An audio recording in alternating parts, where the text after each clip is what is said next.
Hey, I'm here to talk about my science fiction series, which is available for sale now on Amazon.com. It's called The Fleet Saga. It takes place in a distant future. Uh, it's your basic science fiction. It's your Star Wars, Star Trek kind of stuff. It's space travel, spaceships, aliens.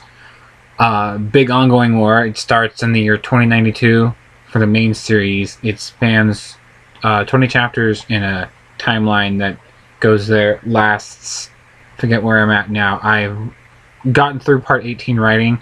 I'm currently typing up through part 12 currently. I've uploaded the first, I published the first 5 chapters on Amazon.com. They're $2.99 each. Just go to Amazon.com, type in or do a search for the Fleet Saga. It may or may not come up. Message me or tweet me or find me on Facebook or any other site, and there should be links I posted for it on there. The basis of the series is the ongoing war that's taking place between the Fleet / Alliance, who are the main protagonists, the good guys, the heroes, the Starfleet, if you will, the Rebel Alliance, if you will. Well, you know, but again, it's 100% original in terms of characters and major content. I use a few of the same science fiction terms that everybody's used, but there's no holodecks, there's no holograms, there's no robots or droids. It's all humans and aliens and humanoids. It started as something I did back in 03, 04-ish. Prior to that, I had written a time travel series, which I'm thinking I probably will finally get into again and type a newer draft and update the draft and improve them. But the series, The Fleet Saga, it has a few main characters. If you read any of them, the first 5 specifically, which again are for sale, buy now please, because the first week or so I've actually had some good success. I've made over $40 in sales worldwide. A lot here in the U.S., but some in England, some in Australia, and one I just had in Germany. So it's kind of wild seeing my stories getting some international attention, even though it's, you know, not a whole lot as of currently, but I'll take what I can get for something that I've spent so long working on. I'm actually getting paid for it. The main characters in the series that if you read, you'll know are Leonard Tahiri, as he's known. I do a lot of characters by their first name, a lot by the last name. It just depends on what works better in the narrative. Will Avers, Jacqueline Ruiz, Dylan Radcliffe, Larry and Taknar, and so many others I've introduced. This, the thing of writing an episodic series, a saga like this is that you have to introduce new characters every chapter because you want things to, you know, change. You don't want to be the same 15 characters. Oh, yeah, okay, they're, you know, good. I mean, I try to tell the story as best as I can. Again, the early chapters, when I wrote them a decade plus ago, I was just sort of half-assing it, not really into it, as it were, but by, say, 07 or 08, because it's something I literally had been chipping away at for the bulk of a decade, and I still am. But I'm now just typing and publishing them. 07, 08 is when I started getting... I'd sporadically go through it. But it was never something I was like majorly focusing on because I was doing comics. If you know me, you know my Elemental Comics brand, which hopefully someday will actually prove worth it, prove its worth, and actually be funded and actually have a thing going. But the Fleet Saga, again, something I'd had no real intention of like dedicating so much time to. But when 2011 hit, in like May or June of 2011, I picked up Chapter 11, which was not bankruptcy, Part 11 of the series, which was about a third or about halfway done because I stopped, restarted in 09, then restarted again in 2011. And from there I wrote 12, 13, 14, 15, 16, 17, and 18 in like a month and a half or 2. I'm currently typing up 12, like I said. That took me 4 days to write. I mean, I was just literally like, oh my god, I found the flow, I found the stream of consciousness, just the total, you know, the exact opposite of writer's block, where just like everything is working perfectly, and it was wonderful, and I got so more involved, and all this. I just loved it, and I did 18. I'm like, okay, you know what I'm going to do? And I know people knock prequels. I'm going to do prequels because there's a lot I want to address that I referenced to as I was progressing the series. Because if you read the series so far, and by the time I get all of the written ones typed up through 18, I'm going, well, actually beforehand, I'm going to get back to prequels because I started the first prequel sometime in like July 2011 and just sort of stopped for. It was hard because I'm introducing a whole new set of characters. There's some connections, obviously. It's the same series. It's still the Fleet Saga, but in the prequels, they take place about 40 years before the Battle of Taloran, which is the first chapter of the main series. Where the fleet who became the Alliance, but prior to the fleet, they were known as the Allied Fleet, which is, it was the humans known as the Lunars in the series. You know, if you can't figure out what that means, then something's wrong with you. They were when the colonists, the human colonists, the lunar colonists, arrived in the Prime 1 system. Just watching this, you have no clue if you unless you read them. One of the first species they met were the Valorans. And they slowly joined to become the Allied Fleet, but then you had other factions slowly. By the time the prequels progressed through a 40-year period, because there's 10 prequels I have, planned on writing. One's almost done. I just actually need to get back into writing it.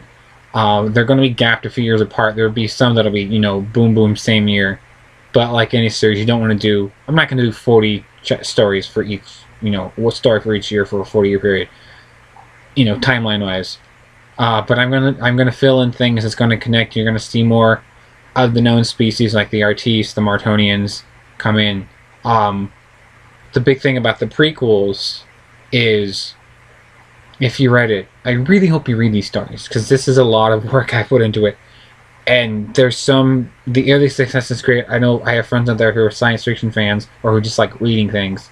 Are they perfect? No. I'm just one dude who spent way too much time not working on actual jobs and occupations, but writing and drawing, and now more recently, last year's animating. But the writing, my love for writing has definitely grown through writing the series. So the main series again starts in 2092 with the Battle of Taloran, which is a huge pivotal piece in the timeline, because it literally will be like the mid chapter of the entire series. My goal is 30 series in the saga. It's a saga. You want it to be long lasting. It's not 5. It's not 10. I originally had planned on being 10, but by the time I got really into, say, 7 or 8, I had an ending. Once I figured out where things are going to go, I had an ending in my head. But by the time 10 came around, I was like, no, I can't end it this early.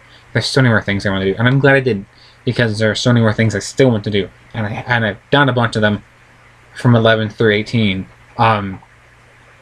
No spoilers, because I want you to read the stories with fresh eyes and fresh perspective, because this again is part of me. And the best thing about writing that I found is that if you get really into it as the author, the writer, because I literally do get emotionally involved even rereading these things, because I know, like, I remember, like, oh god, that part's coming up. I hate that part. I wrote that part. I hate the fact that I wrote that part, but I love it because it just works. It works so well. But again, up through part 5 of the main series is on there. Part 6 and 7 are ready for publishing on Amazon. I'm going to be publishing those here today, Friday, May 22nd. Which will be 11 days after I first started publishing the series on Amazon. Again, they're $2.99 a piece. That's not much. I get $2 and change royalties, which is great. I mean, for something that isn't print, but it's digital. And I'm not a huge fan of ebooks, but for this, I love ebooks. I love Amazon. Buy a Kindle or get the app on your phone, or get the app. You can get the thing for a computer. I'm like, boom. Or PayPal me $3. I'll send you the file, without having to go through Amazon, straight up. I can send you more. If you're a fan, please comment below or tweet me, or find me on Facebook, or email me, or anything. Or go to Amazon if you've, preview the first 5. Comment below, ask me questions, because I love feedback. I don't get feedback. I've been doing this stuff for years, and I'm finally getting I'm getting feedback on some things, but not on the series so far, not on my writing, not on my sci-fi, not on my saga. I would love feedback in any way. It is $2.99 a piece on Amazon.com for the first 5 chapters each. The Fleet Saga. 2 more, 6 and 7 are coming. There are 18 I have written, so there's another 12 after that. Prequels will be coming, 19 and 20. The very end, I'm going to wait till I've done the prequels, because I want to have... I'll have 28 stories written. Like, let's make it 30. Because the ending I had before I'd written 10 is going to be a 2-parter 1920, and it's going to be huge. By the time you get through reading the first 18, I will then have to completely flip around like, haha, prequels now. Enjoy a completely different frame of mind. I mean, same basic premise. Because if you read them, and this is, I'm just going to tell some info here, not spoiling it a whole lot. But the Fleet in the first 5, who become the Alliance, their main antagonist, the entire saga, is the Detox. Not detoxification. It was the name I came up with again. Throwing random things on the paper was how I started the series. I want to do sci-fi. Let's try it. Let's try it. Let's do full-on space, Star Wars, Trek, science fiction, like the pure blood science fiction. What is mainstream science fiction nowadays is space travel, aliens, spaceships. So I started, and it was just, okay, I'm trying too hard. And then a few years back when I actually started to type up the first couple 3 chapters, like, this is really bad. Because I was trying to do action. I can't write action. I've learned I can draw in comic form. I can sort of do it in animation form, but as a writer itself, in text, and as a narrative, I can't do action. So I really did abandon that. And as I progressed through the series and I got back into it, mainly 08, 09, 010, 2010, and then 2011 when I did the 7.5, 11 and then 7 straight, and then the prequel, which I again need to finish. I was like, oh my god, I have my kind of writing talent. Drama. Darkness and drama. I am good at doing drama. I'm good at doing darkness, because darkness is definitely that's me. I'm a dark kind of guy in a lot of ways. Not the really messed up kind of darkness, but to where like the passionate, the emotional, like, oh wow. Again, I get emotionally involved reading this, and I was even more emotionally involved when I heard written a lot of these, because the way I kill characters off. That's all I'm going to say, but I kill characters off. It becomes a standard to me. There's at least one dying, seemingly from, I forget what, for pretty much from like the bulk of the series of characters dying off. Every chapter, every part, every story, somebody's dying off. Sorry, it's just how I write. To me, that makes things more interesting, especially if it's a really good character or a really bad character. I'm like, okay, now how are we going to do this? Because that just means I got to create more characters, but I also got to create more intricate and involved storylines and plots. And like, okay, now these characters have to cope with that character not being there anymore, and things go from there. I don't want to spoil it any more than that. If you're watching this and you have actually read the first 5, I thank you. I'm assuming you got them on Amazon, and if you've only got one of them, please get the others. I know it starts off slow, but it's like any series, chapter 1. It's going to be a lot of build-up to get through. But I guarantee you will love. I'm just thinking when I get them published. Chapter 7, I think, is when things start turning, and you see where it's going. Chapter 8's like, okay, we're progressing. 9 is like, whoa. 10 is like, no. Just no. You did not do that. And I did that. And I hate the fact that I did do that. As the writer, I'm like, that was awesome. As the reader, I hate it. But also the same as the guy who wrote it, because like, why did I just do that? I did that. But I don't know why I did that, because it was something, okay. Because again, when I was starting to get actually more involved and try to develop it, like, okay, this could work. I could do this. If I do this right, this could pay off tremendously, and it could be like, oh my god, it is. And chapter 10 is probably the most pivotal story in the series. Really. 11, I got myself. And I hate that one because I got myself. And then there's subtle, it's subtle darkness, and the drama level just, it's a soap opera, and I love writing it. I mean, it's not like a stupid soap opera. It's like a telenovela. It's never ending, really. Until something big happens, till there's a proper story ending, and like, ta-da, it's done. But again, 20 in the main series, which is insane, of 18 of 20, so that's a good portion, 90% done there. Prequels, I have to get to because I really want to, because there are things, there are characters. If you read the first 5, it's the first character you meet in the series is Captain Derricks, is Lieutenant General Captain D. Derricks, who in the first prequel, 40 plus years earlier, is a kid. He's a child. He's living with his mom. His dad and his uncles are serving in the Allied fleet. They're the two main characters, the two starting main characters. The Derricks family is huge. You also actually in the prequel, the first prequel, you'll meet if you read the first 5, you'll know Meltar, and he was the first. He was the captain, the leader, the head colonist of the Lunars, who traveled across the galaxy to Primarch. Don't ask me how. It's like MST3K, the not too distant future. If you're wondering all the science facts, just think to yourself it's just so, and try to just relax. It really is. It's just like 2092 is when it starts. Well, the prequel timeline starts in 2041, so 26 years away. I don't know how. I'm just going to say alternate universe. Alternate reality. Why not? There. Now it's pure science fiction. Alternate reality. We're skipping the fact that humans have yet to develop any sort of space travel that could actually fly them hundreds of thousands of light years from, this part of the universe. I don't know if it's the Sim Galaxy or not. I'm assuming it's Milky Way Galaxy. I don't get too much into the science and physics and technical aspect. I just write drama and kill characters off and introduce some characters to kill off. Interweaving storylines between characters. Characters meet, hate each other or fall in love or become good friends, or betrayal. Betrayal's fun. Again, I write darkness, and betrayal is one of the best things to do. Interesting way of killing characters off is also fun to do. Again, this I hope this interests you, because 5, again, they're on Amazon. They're $2.99 a piece, $3 for a nice little sci-fi story. They're good. I love them. The first few, again, it's like any series. If I'd only planned on writing 10 and it had ended on 10, it would have been a really plain, boring series, and I would not have probably even bothered publishing what I've published so far, because I had no passion for it really.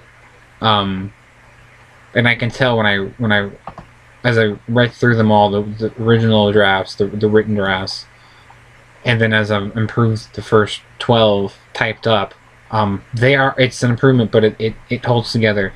To me, it holds together. I've fixed any plot holes, and there's some parts when I originally wrote them like, this makes no sense. Why would this happen? This is like, it's broken. So like I have fixed those. There may still be a few. The spelling should be fine. There are words in there that clearly aren't in the English Oxford Dictionary, aren't spell checkable, but the name, it's an interesting, that's one of the best things about being a writer, is you could just write, and you could really, especially in science fiction, because there's no real set rules. It's not like I'm writing something Shakespearean to where you have to stick with the Shakespearean style. It's not like I'm writing something, period from, 18th century or what have you, a Revolutionary War or something like that. Science fiction is pretty much go for it. The fact that I'm concluding it's an alternate reality, clearly, alternate universe, clearly, whatever, because humans are not there. And if the main series starts, if it starts in 2041 or whatever, and the key component is 2092, I'm like, yeah, no, this is not remotely possible in this known universe. But again, I'm trying to wind things up here. Amazon.com, The Fleet Saga. It's on Facebook.com/The Fleet Saga. I'm on Twitter.com/FreeRayTSG. If you don't know how to spell that or pronounce that, something's wrong with you. Feedback is appreciated. Please tell your friends, share links. Facebook, Twitter, what have you, Instagram, whatever other options you have. If you're a science fiction fan, or you're just like reading something that's quick and easy, and you're a big fan of digital, please consider buying The Fleet Saga on Amazon.com. I'm S.A. Nathan.